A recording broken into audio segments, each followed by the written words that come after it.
This is a video I made documenting the progress along the way of my chicken coop build. If you're thinking about building your own coop, make sure you do a lot of research, plan it out in advance, and it's going to be much easier on you that way. When you get done with the video, let me know what you think in the comments below, and thanks for watching. I'll go through each individual part and talk about how it's going to be assembled once I get it out in the backyard. I built a simple frame for the floor.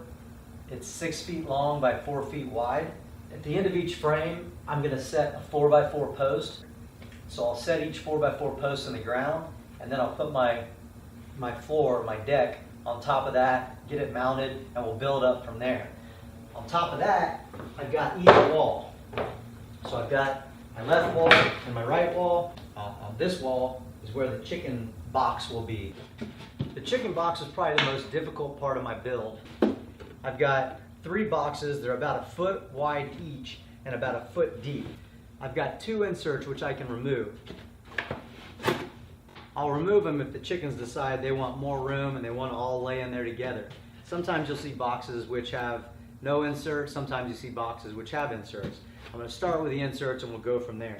I pre-drilled the chicken box hole in the wall, so all I need to do is set the box in place and screw it down. Here I'm standing on my 2 roof panels. I've got the rest of the roof laid out here. I pre-built my trusses. I'm going to use the Ondura roofing panels. I've got the hardware for that, foam inserts, and the roof cap. And over there, when your hardware store receives some lumber, it's usually waterproof or covered by a tarp for waterproofing purposes. They just throw that tarp out. So I've got that tarp, and I'm going to use it to waterproof my roof before I put on my Ondura roofing panels. Moving out to the yard, I set my 4x4 posts in the ground and measured them to make sure they were the right distance apart. I then used a level to ensure the deck was parallel with the earth before moving on to the frame. When setting the frame in place, I used a pneumatic brad nailer to hold everything together temporarily. Once I was happy with their positioning, I came behind with the framing nailer and secured all the walls in place. Up on the roof, I started by adhering my 2 end trusses to their respective walls. I then measured and marked the distance between each truss from end to end. I used a line level to designate the peak of the roof before I went behind with the framing nailer and secured each truss in place. I was going to show you how I measured and cut the Ondura roofing panels for both sides of the roof, but because the camera fell over, I'm only going to be able to show you one. Make sure you drive the hardware down to the appropriate depth, and then you can move up to the roof cap and foam inserts. Take into consideration which way the wind and rain typically come from, and overlap your roof panel so you don't worry about any rain seeping beneath the panels. Next, I install the egg box wall and tack it in place using the brad nailer just before installing the egg box. It's coming together. And once again, I use deck screws to attach the egg box to the internal frame of the coop to hold it in place. And I finished framing the inside of the egg box with a 2x3, so now the depth of the egg box is really about 15 inches. I used the jigsaw to cut out each access, so all the doors and all the windows were cut out with a jigsaw, and then I used trim material to make the frames for each door and window. Trim material is fairly inexpensive and it really makes your coop stand out. After measuring my trim pieces, I cut them using the miter saw and tacked them in place with the brad nailer. I went behind with screws to permanently affix them in place. I've got to say, building this coop was really fun, but the tedious painting was awful. On the other hand, putting all the hardware on the coop, finishing the egg box, and putting all the finishing touches on it before I can move my birds in was a really good time. I had a leftover piece of roof material, so I used it on top of the egg box, and I think it turned out really nice. But I ran out of the Ondura hardware, so I just used regular deck screws to adhere the Ondura roof panel to the egg box roof.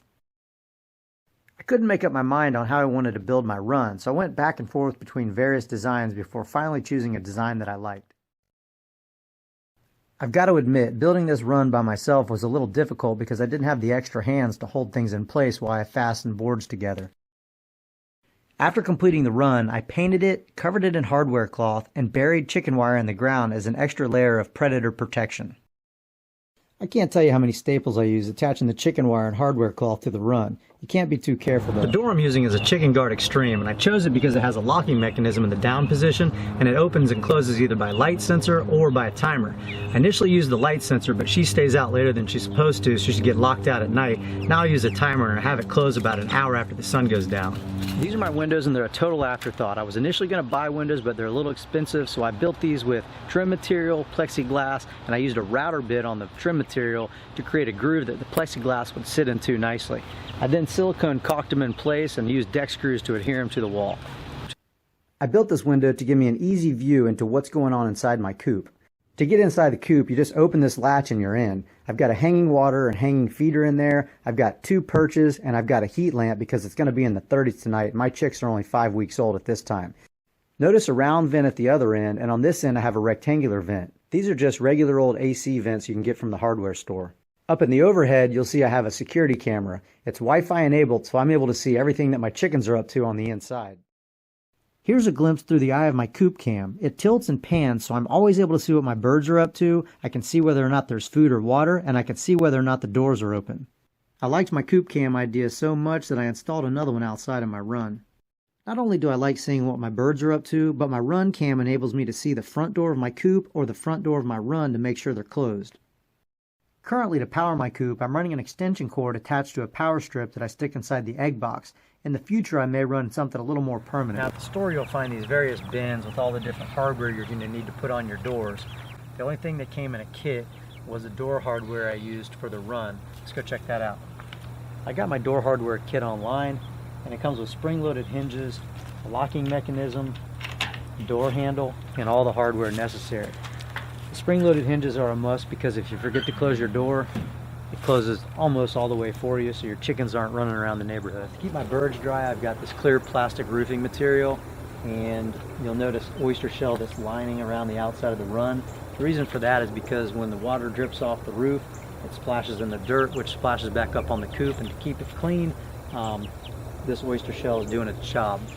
My rain gutters are made out of 2-inch PVC, and I've attached them to the wall using L brackets that I fabricated in the garage. Connected to one another using a hose, and then a piece of PVC that goes over into the 55-gallon drum. Watering cups fed by the 55-gallon drum are just those little watering cups, kind of look like flowers. And then the reason I have these steps here are because my chickens are kind of small, so they need to be able to access them. The hanging feeders I recently made, and initially had this hanging waterer inside the coop. You know, when they touch it with their nose, water drips out the bottom, and they don't catch it all, so it collects on the bottom of your coop. So unless you have some kind of liner in there, I don't recommend using the nipples on the inside of your coop. The cleanout tray wood will get saturated and start to stink over time if you don't have it protected. Some people paint it, but I use the tarp I mentioned earlier to cover mine. This hanging feeder which I built holds 18 pounds of feed, so if they're just hanging out outside the coop, they've got about 9 days of feed and an unlimited supply of water. That's going to wrap up my build video. I hope you enjoyed watching as much as I enjoyed making it. If you have any comments or suggestions, leave those down below for everybody to see. Stay tuned for any updates I have on my chicken coop or my backyard chickens. Thanks again for watching, and we'll see y'all next time.